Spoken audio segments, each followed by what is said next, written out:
Wonderful. Well, welcome everyone. I'm Adam Spence, CEO of SVX. I'm really delighted you're joining us for the quarterly Impact Index webinar. I'm joining you today from Toronto or Takaranto, which is on Treaty 13 territory. That's the traditional lands of the Haudenosaunee, Huron-Wendat, Anishinaabe, Mississaugas of the Credit, and many other nations unrecorded and recorded. Really grateful to be able to meet and work on this land, including the opportunity to share time with you today. As we dive into this particular conversation, I want to start off with a few notes on format. So this is going to be podcast meets daily show, although quarterly meets the view for impact investing. So it's super nerdy and awesome, hopefully at the same time. And we're doing it on LinkedIn Live for the first time as well. So it's a bit of an experiment. We'll welcome your feedback and your questions as we go along. As well on format, there's no slides. So for me, this is devastating and difficult, but hopefully for those viewers and those that are attending will be exciting and enlightening to hear the stories and the facts directly from the people and faces that are sharing. Now we're going to have links and resources though that are going to be live and shared in the chat, so you will be able to consume other content as we go along. In terms of content that we'll cover today, we'll start off with some market updates and insights in conversation. Will then be followed by an interview with three issuers, one per issuer that are joining us.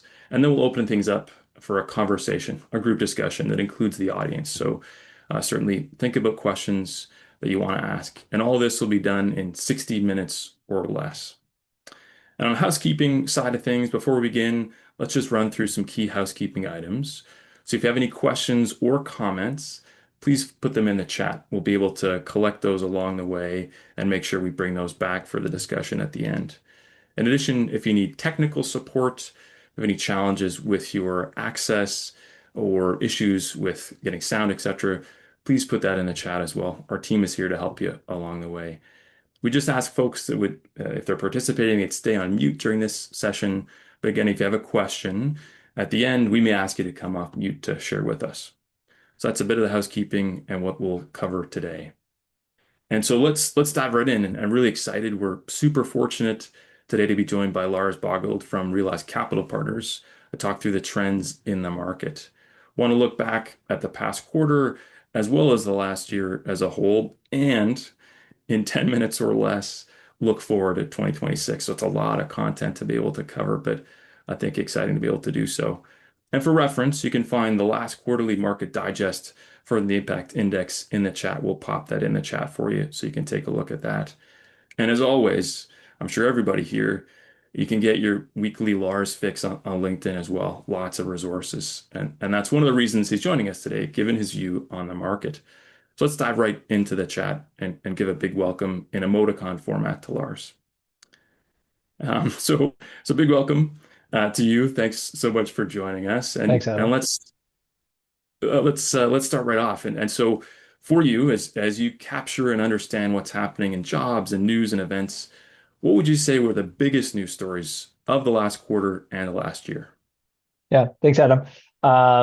Thanks for having me. Appreciate the conversation. I think for me, as I look back at sort of the past quarter into the past year, I think there's a few things that stand out as almost more kind of like bedrock type stories that are actually sort of changing the landscape gradually, but will probably take more time to manifest. And so things I'm certainly paying attention to are, this year we actually saw some much more substantive commitments from Canadian Crown corporations that are actually going to really influence the social finance and impact investing landscape in the years ahead. And so you've got groups like FCC Capital talking about a $2 billion commitment to investments in agriculture value chain. And I know that they're really focusing on within that on sustainable ag tech as an example. You've got groups like BDC launching community banking as an explicit division that they're really looking to grow as a line of business concurrent with their existing lending programs. And you're already seeing subsequent announcements coming out of that around partnerships with groups like Community Futures, around rural communities, First Nations Bank of Canada, around Indigenous communities, among others. And so you're starting to see these like larger resource pools that are still centered in the public landscape, the Crown Corps, that are really sort of going to influence the wider landscape. Similarly, although pending still, like things like the rental protection fund and the housing landscape will also be really, really influential in the years ahead. concurrent with that in the sort of the public domain, I think you are seeing some really interesting movements towards greater philanthropic collaboration that I actually think are also going to be really influential. And so groups like the Catalytic Capital Lab that many here would know well is a great example where you've got some ongoing leadership from folks that have certainly been instrumental to the field for a long time, like a McConnell or others, but which are now like really seeing more sort of coherent collaboration among those groups to try to drive things at a more infrastructure scale. And so I think about the work of McConnell, Definity, Ontario Trillium Foundation, others. Like there's much more of a collaborative intent that you're seeing manifest in some tangible projects. Those are some of the big things I'm paying attention to. Amazing. And so those are the discrete stories, like some of the facts and activities that are taking place. What about leveling up a little bit in terms of the trends? Like what are the kind of through lines or thematics that you see as being interesting or important in the market at the moment?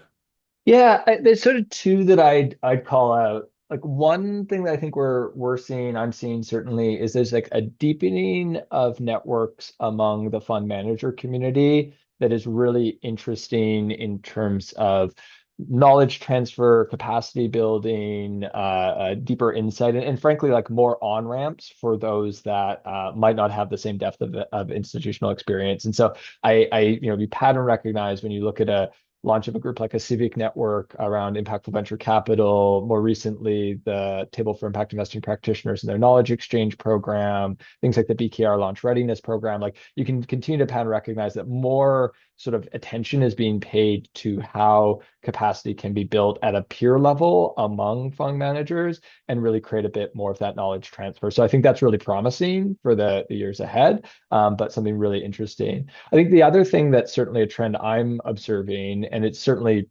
predates 2025, but really you could see lots of signals of it within 2025, is just the ongoing development of Indigenous-led and focused institutions at material scale. So you've got groups like the First Nations Finance Authority, the repeat bond issuances. You've got groups like the First Nations Bank of Canada, both raising significant equity capital and partnering with BDC. You've got ongoing investments flowing out through the Indigenous Growth Fund. And you're starting to see like more and more Indigenous-led private funds also launch, and in some cases with like materiality and scale. So a group like IPNQ out of Quebec recently announced a close. I think that's coming in the backdrop as well of large scale asset transfers with things like land claim settlements, as well as equity participation in major projects with the various loan guarantee programs. But like that is actually really, really interesting as you think about financial infrastructure building that is Indigenous owned, led, managed. And I think that is really, really promising for the years ahead as well. Amazing. Super insightful. As we go through this Vogue 107 questions, but impact investing version, um, we talked about news, we talked about trends. It's not all driven by successes and always progress, right? It's an exciting and a really collaborative market, but there's challenges, right? So could you speak to some of the challenges that you see in the impact investing market at the moment? Absolutely. Yeah.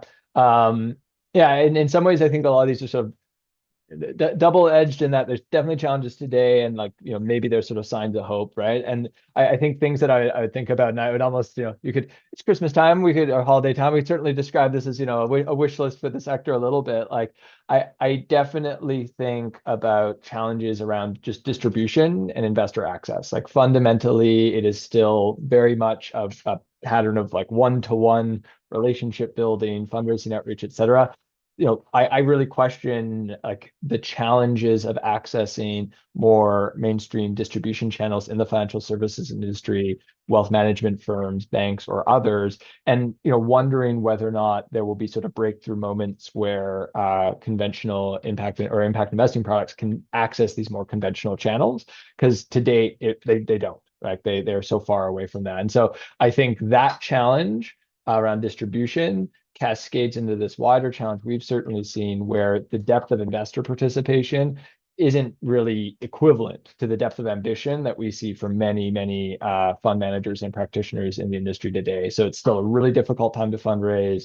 It's, takes a long time for folks to get to a first close, much less a close at a magnitude where they have the organizational resourcing to invest in themselves, right? To hire well, to staff well, to pay well, to do all the things that are necessary to sort of level up as a firm. And I think that then ties to this, related challenge. It's all systemically connected, where there are real challenges in the depth of institutional capacity among many fund managers. And so, really trying to get from a space where the only folks that will support you are like philanthropic sources and sort of impact first investors to a space where you have the profile and risk management that you could be attractive to more mainstream private capital, I think is a real challenge right now in the market. And there's very few exceptions to that general pattern.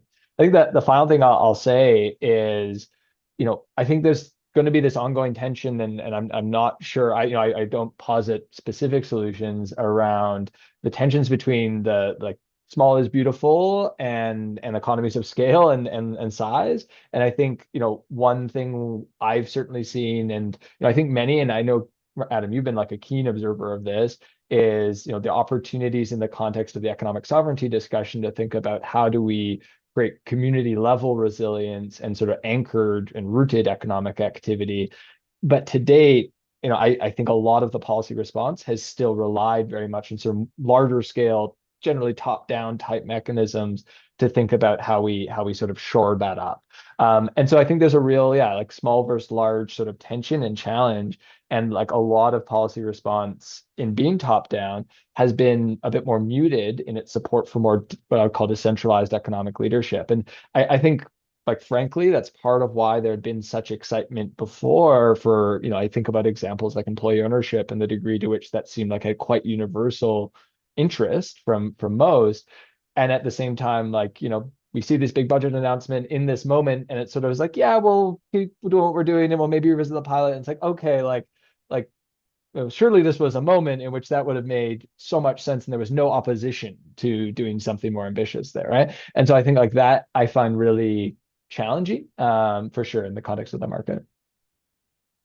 Amazing. Yeah, I think one of the wishes is that we see more advancement on the policy side going forward in 2026. And maybe that's a good segue to the last question, which is under your tree or your Festivus pole, whatever it happens to be, what would you see looking forward at 2026? Like what do you see on the radar or what do you want to see? Yeah, a really fair question. I mean, I think if I would take some of those challenges and like kind of flip them on their head a little bit, like I do think I'm really curious if this could be, could 2026 be the year that we see like a tangible partnership between an impact investing firm and mainstream distribution channels such that you create greater reach? Could this be the year in which some of those knowledge driven communities that I was talking about support greater institutional capacity among the fund management community? I think about opportunities like shared services and sort of collective solutions as a way to create greater collective economy of scale, even where it doesn't exist individually. And then similarly with some of those discussions on so the small versus large, like I think there might be interesting solutions that we can learn from other places as well around how to create locally rooted presence that still, in more of a federated way, connects through to a greater whole and allows for both greater policy influence, but also greater relevancy and salience to larger asset owners as well. So I think like those are some of the patterns that I'm seeing and hoping for, especially as I look into 2026, is like how do we begin to chip away at those challenges, and really hopeful to support that, but also to see that leadership in the sector. Amazing. Many thanks, Lars, for sharing that. Again, if folks have questions for Lars, we're going to get to that at the end of this particular webinar. So ask Lars, stay with us. We want you to be part of that conversation later on in the show. But for now, let me pass it on to my co-host, Jessica, take us through the next interview portion. Welcome, Jessica. Perfect. Absolutely amazing. Thank you, Adam and Lars. Lots of movement in the market this year and lots to look forward to next year. I'm happy to get us started with our interviews with our issuers. you do see a timer in the corner in a little bit. We are having these interviews back to back, so we just want to make sure we're on time with that. So I'm very happy to be introducing Julia, who's been doing amazing work in community finance at Tensi and Harvest Impact. So I'm going to start us off here. Julia, can you start by giving us a quick snapshot of your organization and the work that you do? Yeah, love to, Jessica. Thanks. I really like that Lars preface like the community rooted organizations, and that's really what my organization is. I'm the co-founder of 10C Shared Space, which is a community hub in Guelph, Ontario. And we do a lot around like place, learning, connection related to food and also like community, just community activation. And so we started Harvest Impact about in 2022 with a goal to invest in entrepreneurs working in food, farm, and environment who are looking to embed circular economy principles into their work. And in that time span, we deployed about $560,000 to about 49 entrepreneurs, and that was matched with some granting capital. So the grants gave them a way to work on their projects in parallel. And then over the past like 3 or 4 years since that initial distribution, we've had a few of the organizations are approaching and have reached their first $1 million in sales. So for us, it's really exciting as a team to have played a small role in an entrepreneur moving forward their project to that scale. And our distribution, I just want to talk for a second about distribution of funds. So we were doing micro lending to a large number of organizations, focusing primarily on women and gender diverse folks, as well as equity deserving entrepreneurs. And we managed to deploy about 80% of the capital in those ways. So those are the kind of like the ethics that we're building into Harvest as we begin to move forward. And our goal in general is to build a $10 million community-based lending fund. Amazing. With all the work that you do in community finance and what you've done with your fund, I think you're the perfect person to ask in terms of what you're seeing is very innovative with these fund structures and so on. So love to hear more about that and what you see is most effective. Yeah, for sure. And about a month ago, I went to the Oxford Finance Innovations Program, which really like led by Ani Payton Power, walked through a ton of things that are happening like worldwide, but then we can also see lots of those happening locally. And the learning I brought back from that was really to not accept the finance system as it is, but look at how we can envision that from a community-based perspective. So as we Harvest Impact, we started with this granting program, and so blended finance sometimes is like granting mixed with financing, and we are planning on moving that forward into the future. What we found when we're working with entrepreneurs is like a small developmental grant could then help them take the risks that was needed to develop their projects. And then when they were ready for actual financing, they could make the decision, like, is my business at the point where I'd actually like to take on repayable financing? And then they moved forward. And we've had really high amount of repayment. Our risk levels are like our loss levels are very low, which for us is really validating of like the way that we can kind of meet entrepreneurs like where they're at along their journey. So as we move forward, we'd like Harvest to be fairly straightforward. We call it a fairly straightforward debt fund where like we're debt only. There's not really an equity component of what we're doing, but flexible, accessible loans. You can take a little bit of a pause if there's a change in your organization, and then also blend in like revenue-based lending so that we can, at the moment where we're like defining how we're going to like finance an entrepreneur, we're looking at like what structure is actually best. So is it best for them to have a straightforward loan that is just amortized over a period of time, or is it best to like give them an ease-in phase so that they can like build their revenue and then begin paying back more of the capital there? And I think always along the side is micro granting to support some of the early stage folks who really wouldn't have a chance to embark on their venture if it wasn't for, say, a $2,500 grant or a $5,000 grant. Yeah, that sounds amazing. All absolutely flexible, meeting your investees' needs and so on. Wanted to hear more about what skill sets and capacities that you think issuers like yourself need to succeed in the next decade, and where you're investing heavily to future-proof your organization? Yeah, for sure.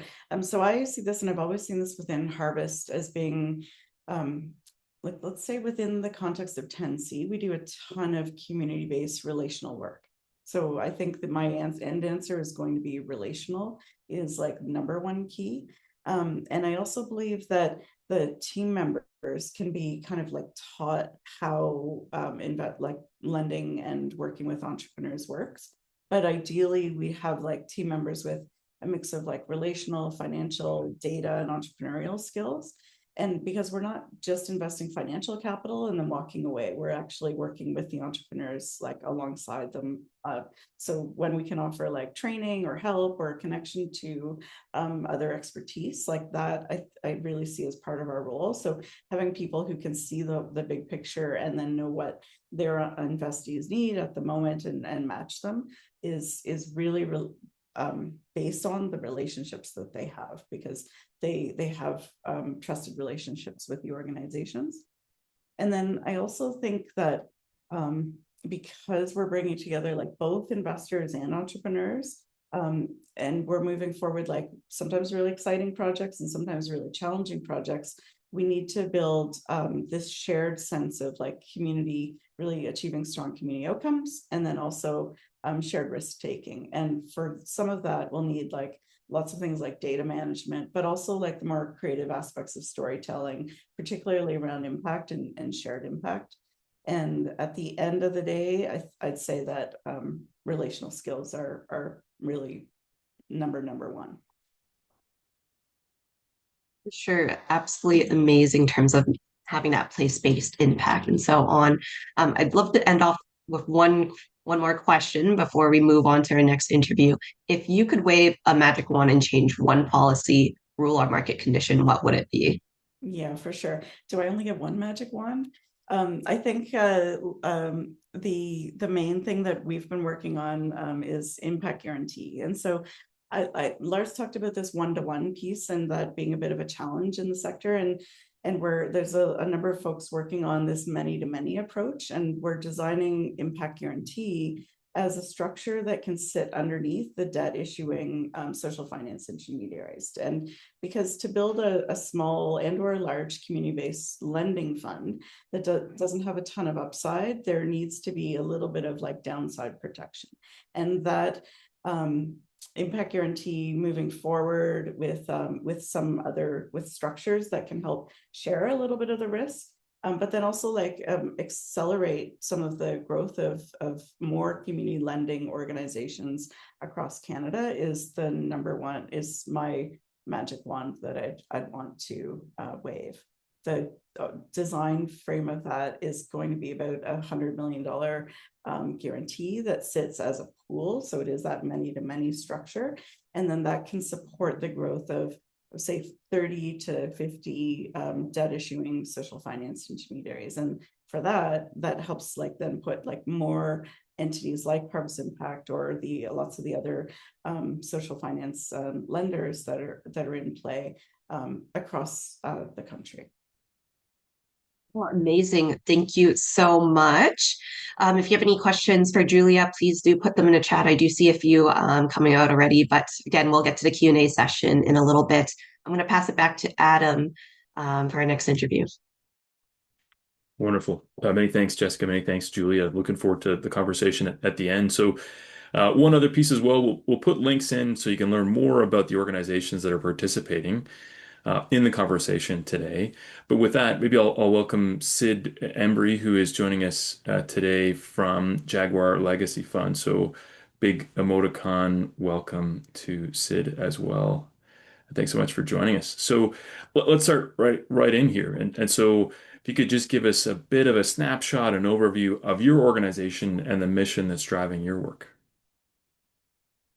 Yes, thank you so much for having me here and the invitation to participate and meet with several issuers. Jaguar Legacy Fund is it's actually called Jaguar Legacy Fund GP Inc. It's an entity that's established to be the general partner for a fund called the Jaguar Corridor Investment Fund. and it's a Canadian entity. It's all Canadian owned Jaguar Corridor in Latin America. And you might ask, what is the Jaguar Corridor? It's actually just a concept that was developed by NGOs like World Wildlife Fund, Panthera, and others. And it describes the range of jaguars. And jaguars are all related. They range from Mexico to Argentina. Occasionally, they wander into the US if they can. And they're all related and they travel for food and mates. They don't care about political boundaries or countries. And they represent relatively healthy habitats or ecosystems. And about half of their range has been lost due to agricultural development, primarily think beef, soy, but also small scale development. Poverty is a major driver of deforestation. And the interesting thing, though, about this corridor is that there are in many places, especially in Central America and parts of South America, the corridors, the biological corridors, are highly degraded. They're fragmenting. And so the focus of the fund is really to invest in agroforestry and other enterprises, ecotourism, can even be production for industrial input of bioproducts. Um, and for that, we invest in successful operating businesses that practice regenerative agriculture, agroforestry, and have exceptional stewardship practices, and they want to scale. And then the other, of course, consideration is since so much of the Jaguar Corridor has been lost, we also look at restoration. And I can explain a bit more about that later. Wonderful. Many thanks for sharing. Super interesting and impressive work that you're doing.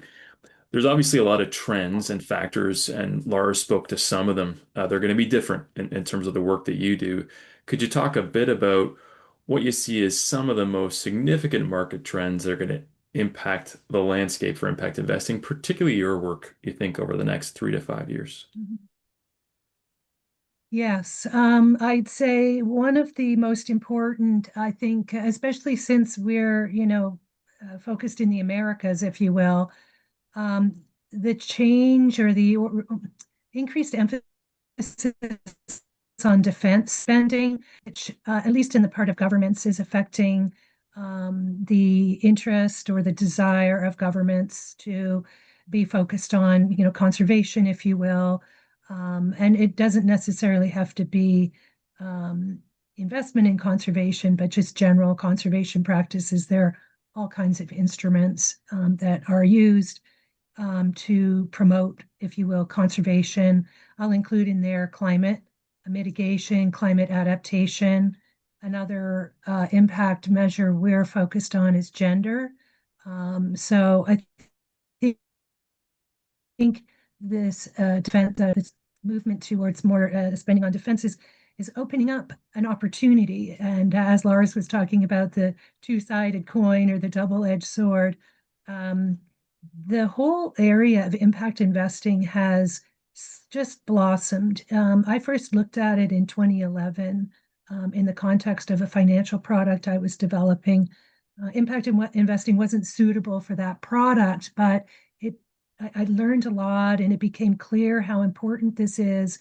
Impact investing is for smaller investors, whether they're angel investors or family offices or foundations. They have these new tools really that enable them investors to invest more broadly beyond, for example, in the big companies that have dominated the stock markets and the bond markets. So I think those are two main areas. I would just add, given the focus of the Jaguar Corridor Investment Fund, investing in conservation is pretty new to many people. And so it is a challenge to communicate the benefits, but there are really some significant benefits just in terms of, conservation, but also financial returns with those side benefits. Super helpful and great. We're going back to kind of your mandate and your focus, which as a geographic scope is wide and very laser focused in terms of the themes of conservation and beyond. Could you talk about how you navigate depth and breadth, across the geography, across the thematics, across the businesses? How are you balancing that?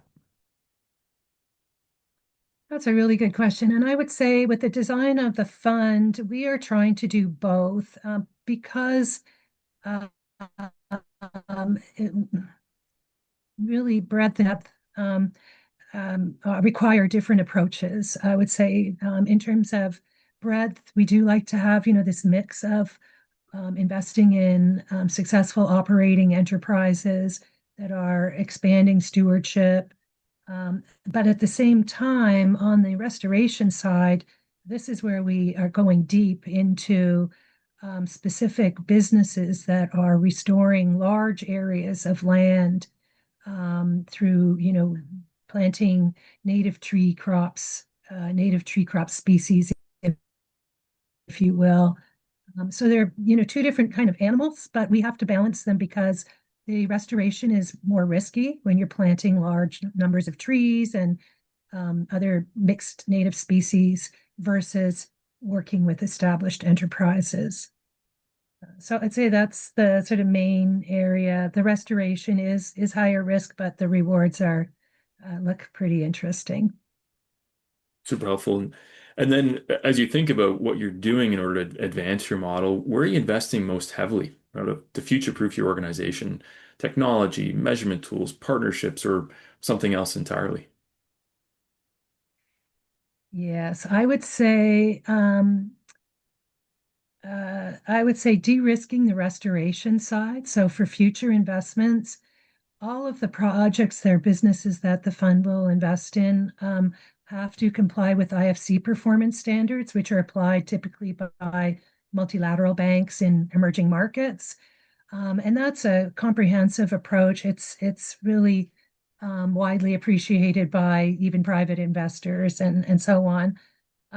We also apply other standards like carbon standards and biodiversity standards to the extent that we can for smaller investments.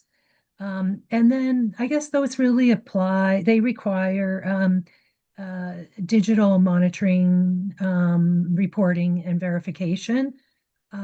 Since the land restoration investments involve, in some cases, hundreds of farmers, those investments cannot afford to, have people out in the field all the time verifying trees are growing or products are being produced and so on. So there's a lot of digital infrastructure, if you will, that those investments will be using.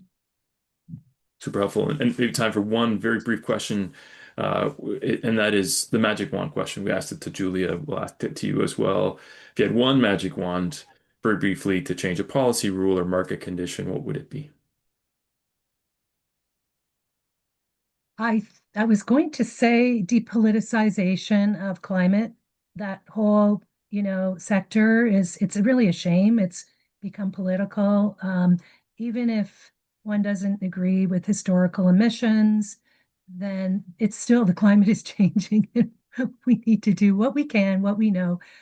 So I would say that, but I also agree with the challenge that Lars mentioned about access. There are so many impact investors now, but there's so many incredibly amazing investment opportunities that are presenting and that are emerging in impact investing, and that mix and match is going to be a challenge. And I hear it's already becoming a challenge. Wonderful. Many thanks. I wish both of you had magic wands, and I'm sure Guillaume as well. And with that, let me pass to Jessica for next interview. And thanks so much, Sid, for sharing your insights.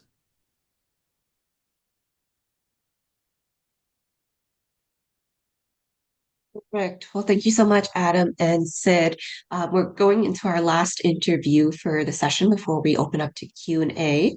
Unfortunately, Steph wasn't able to make it today due to an injury, so wishing him a swift recovery. But thankfully, Guillaume from Cycle Capital has stepped in, and we're very happy to have him today. They are very experienced in clean tech, so very well looking forward to all the funds and different works that they do. But to start off, Ian, would you mind giving us a quick snapshot of Cycle Capital and your mission driving your work? Yes, thank you so much, Jessica, and thanks, Adam and the team for having me. Cycle Capital, in the way of a quick intro, we're a climate tech platform founded in 2009. We're based in Montreal, but we invest across both North America and Europe. We're about 7 funds, 700 AUM to this day. We started as kind of a climate tech generalist, but our impact investing approach and journey kind of pivoted towards more specialized funds. So still within the climate tech, but we now have 3 funds that are running in parallel, investing one more in the circularity, new molecules, new material aspect, one focused more on deep tech, energy efficiency, and then another smaller fund within the water tech sector. And to your question on the mission, I think our mission really is to empower our investors to have an impact with their portfolio companies in developing and scaling those breakthrough solutions for climate and ecological challenges. Thank you for doing that so succinctly, given how many funds and all the work that you do. Yeah, happy to answer any questions after all, but I wanted to keep it brief. Perfect. This whole call, we've talked about all the different things that have been happening in the market and the current policy landscape. I wanted to hear a little bit from you what Cycle Capital has done on how your approach and impact management has evolved in response to the current landscape. Yeah, thank you, Jessica. I think that's a great question. And let me, if you don't mind, take kind of a macro approach to it, because I think there's 2 sides to it. There's kind of all the market affected or investment perspective, and how that declined into the way we measure impact and we report on it. So from our perspective, a few years back, we thought, how can we evolve moving from, as I mentioned, a climate tech generalist to doing a bit everything across the climate tech sector towards more specialized funds. And one of the market conditions that is really driving our work is everything that relates to the electricity demand growth that's driven by AI and data center. I think that's a very timely topic, and it's definitely something that we've taken into consideration in building our latest fund, or Fund 5. What we're seeing is really that the construction of data center, which is of course more and more computer intensive due to the rise of AI, and I think you and I can both agree it's not going anywhere. From our perspective, it's not only a current market technological trend, but I think it is and it will really reshape energy market, driving up electricity demand and kind of creating those challenges for sustainability. So we positioned our latest Fund 5 to that deep tech approach. So we're really focused on how can we have an impact from an energy efficiency. So really kind of tackling the problem at the source. And one stats that I'll share with you to illustrate this that we came up with when we wrote the investment thesis is, as of today, just the increasing presence of IT, digitalization, AI is consuming as much CO2 as chemical and cement industries, which have been heavy polluters for decades. And that trend, I think, is only going to accelerate. So we're really kind of pivoting into that approach. And then the second part to that is, how does that kind of deep tech approach impact the way we do our impact investing? I think it's important to note that the impact approach we've taken has been impacted by some of our LPs, and what we've been hearing from both institutional foundations, private capital. I think the tendency is really towards measurable impact. It really is for the purpose of kind of being added value indicators instead of just kind of your typical reporting for reporting purposes. So we really kind of, the way we want to do this is really kind of get buy-ins from our CEOs or portfolio companies from the start, ensure alignment with them. And how we do this, from the start in the due diligence process, we include within the term sheet directly that these are the KPIs we'll be tracking, and that's a way for us to get immediate buy-in and ensure that they're on the same page for us. And when I mention kind of being added value indicators, I think I'll share one example that'll illustrate it. We've been lucky enough to have one of our success story with GAN System, which is an Ontario-based company Simply said, it's kind of a better power conversion application. And when we sold that to Infineon for over $1 billion a few years back, and I'm happy to share the press release, but what the Infineon CEO said is really that they're buying this technology because it's paving way for more energy efficiency and CO2 savings. And that's kind of been that impact measurement that we had been tracking all along. We're able to kind of put that in context and be able to measure it and accounts for it. And it really kind of led that shift in our investment strategy. Absolutely amazing. That's quite a lot, and thank you for your two-pronged answer there. So you talked about how your organization has kind of reacted to the trends, and you kind of touched upon where you're seeing Lee's going moving forward. But maybe if you wanted to touch upon a little bit of the trends that you see in the next 3 to 5 years, and that could be building on what you've already said or some other trends. Love to hear more about that.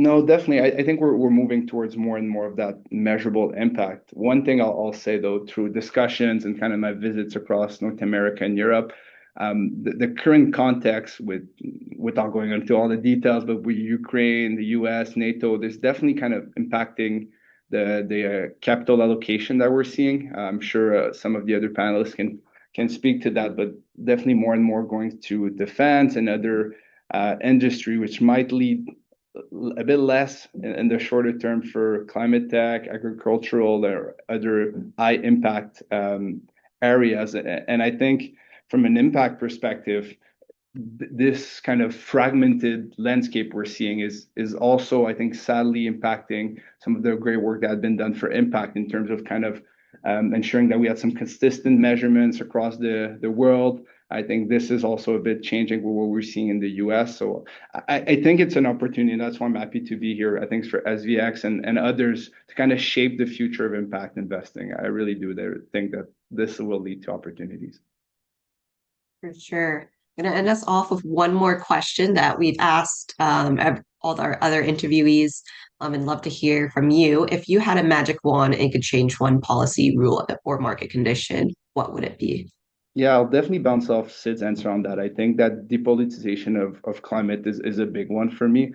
I think we're seeing historically it's been a lot of mandate-driven policy, kind of focused on the short term of a mandate, the 10-year period or whatsoever. So I think in an ideal world, what we'd like to see is kind of a long-term stable policy framework, because climate challenges and issues are not going anywhere, and they're going to last much longer than any political mandate. So I think it'd be kind of taking a step back and taking a more thought through approach to a longer term, because I think a lot of what we're seeing is some policies doing some goods and then other policies coming on and maybe reducing the impact of one. And it's kind of a fragmented approach. So I'll definitely say kind of moving away from that mandate-driven policy.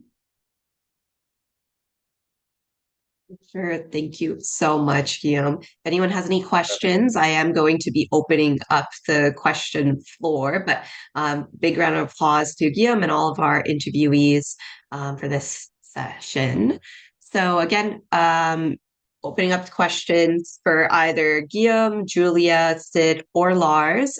Please do put your questions in the chat, or if you're comfortable, please put your camera on or off, but you can unmute and ask your question too. I do see that there's a question from Joanne in the chat. So Joanne, if you'd like to unmute and ask your question, feel free to, or I can also read out your question. Sure, I can unmute. Yeah, I just wondered if, because I'm familiar with both broad-based funds that might have the strategy to have the potential investee, share their impact, as opposed to the investor saying this is the impact we invest in. I'm just curious if anyone of that who's spoken has any thoughts on, whether how specific both geographic and sector versus more broad-based, and pros and cons, challenges, opportunities with different ways to do it in terms of establishing new funds, for example.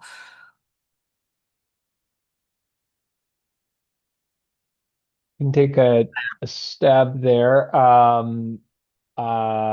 I guess like our view, my view would certainly be that like it really is important to have a clear sort of vision of success as to what you aspire your fund strategy to accomplish, who accordingly the sort of appropriate stakeholders are for the long run, for that vision of success to really not just come to fruition, but really be able to be maintained. And so, I really do think that the sort of the pathway and that vision of success for a community finance organization probably looks quite different, right, than a say a venture capital fund or other things in terms of like, what is sort of the AUM that you're targeting? How important is that as a signal of success or not? To what degree is it about stakeholder contribution and value? And I think like that really is important, but fundamentally, you should be thinking about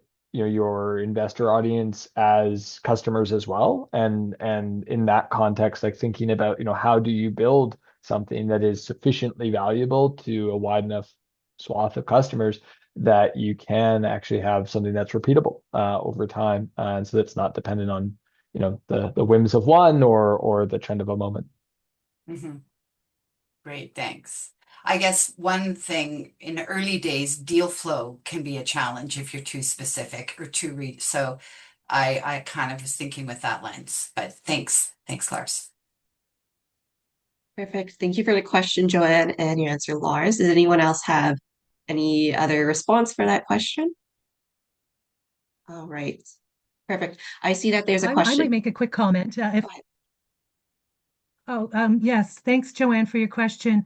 I do see in Latin America, of course, indigenous communities, indigenous peoples have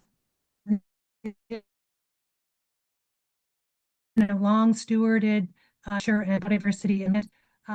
And there's definitely not as much, let's say, I don't know if this is the right word, but sophistication as in Canada.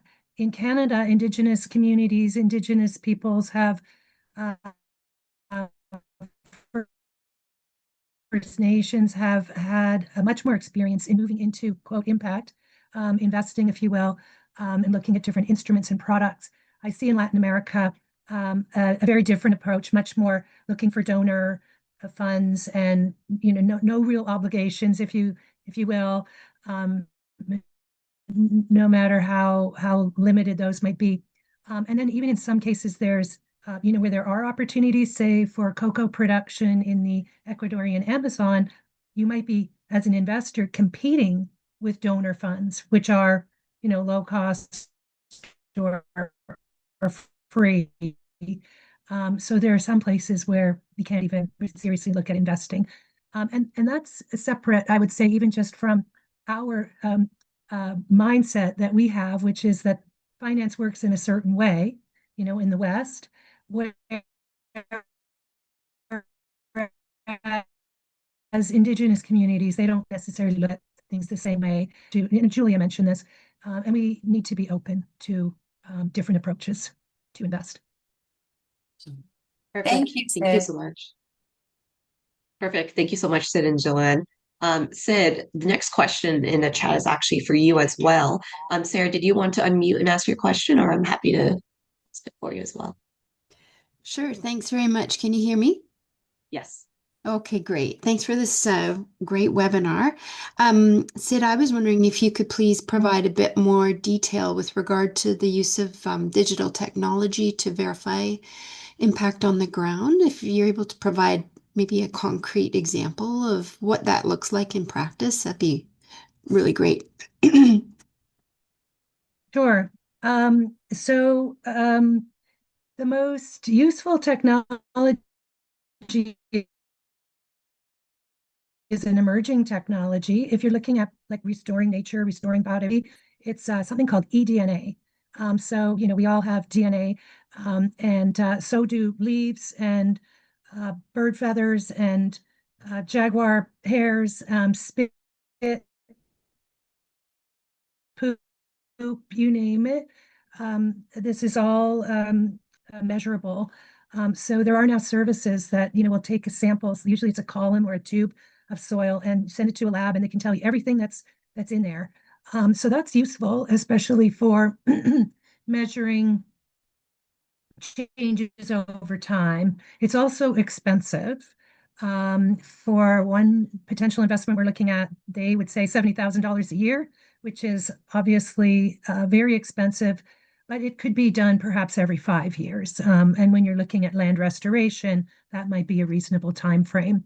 Other technologies are camera trapping and uploading digital photos, of course. They can be of wildlife, for example, or movement in a forested area or a farm or whatever. And there are now, of course, apps farmers can use and others where they can upload photos that they've taken of things they've seen. Another technology that is emerging is acoustics technology, and it's been around for a while, sort of used by conservation groups, if you will, to monitor activity in forests. For example, it can distinguish chainsaws or vehicles versus birds. So this is something else that could be employed. And I understand from speaking with somebody who's a scientist in Mexico, though, that the technology is not advanced enough to distinguish between dialects of certain bird species. But presumably over time with AI and machine learning, that could change.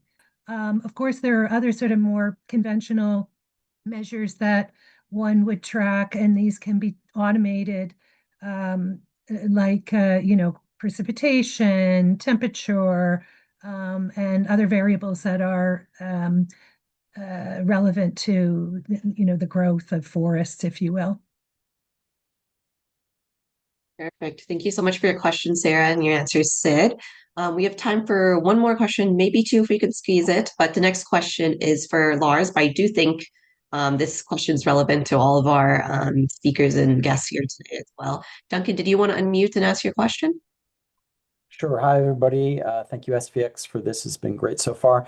Lars, I'm wondering, in terms of the concrete barriers preventing impact offerings from gaining wider distribution through more traditional investing channels, can you provide a bit more fine detail on what the current dynamics are?